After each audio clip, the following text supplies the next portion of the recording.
Почитувани, како председател на Советот на општина Карпаш од редовите на Левица, првично денеска ви се обраќам во врска со одлуката за стопирање на 28 катницата кај клиниката Жан Митрев, а потоа и за општата ситуација во општина Карпаш.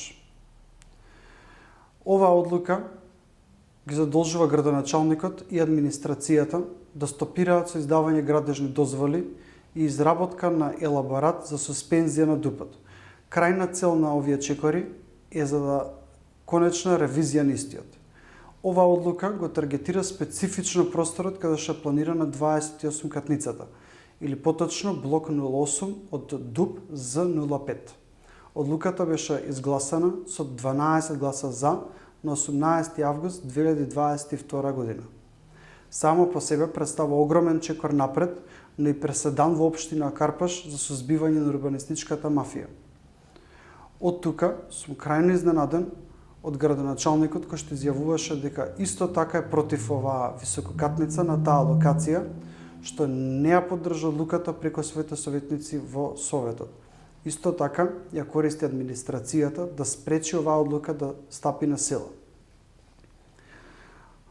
До денеска во овој мандат имаме ситуација каде што градоначалникот саботира 2 седници и 2 не ги признава како одржани. Се работи за првата седница, каде што ги повлече сите точки од дневниот ред, кога стане известно дека ДУП-от за Пуцко Петрол нема да собере доволно гласови.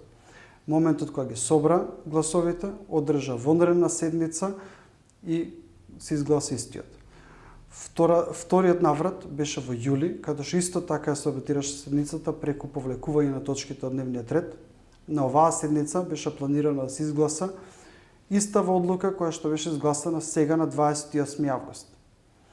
Од тука гледаме дека градоначалникот оди сам против себе и својата скорешна телевизиска изјава.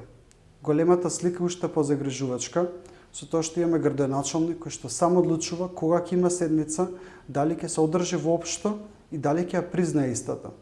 Градоначалник по функција нема право да спори легитимитет на совет, само затоа што нема мнозинство кое што као безгласна буква ќе крева рака на секоја негова одлука.